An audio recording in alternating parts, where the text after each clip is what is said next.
Ecco l'immagine della supercella che ieri sera ha provocato un violento temporale con grandinate che hanno interessato tutta la fascia pedemontana, con danni maggiori nell'Alta Padovana e in alcune aree del Bassanese, dove i chicchi hanno raggiunto anche i 4-5 centimetri. Fenomeni anomali per la stagione che trovano una spiegazione in quanto avvenuto nei giorni scorsi. Venivamo da un periodo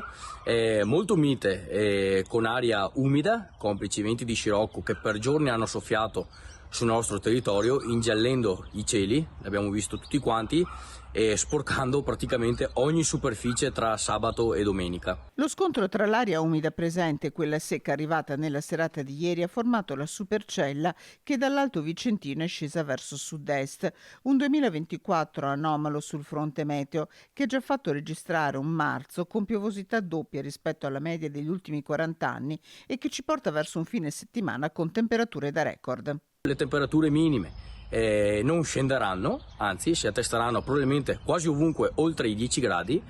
e in pianura, soprattutto nelle ore centrali del giorno, si verrà anche a 25 gradi con locali picchi anche superiori, quindi veramente una situazione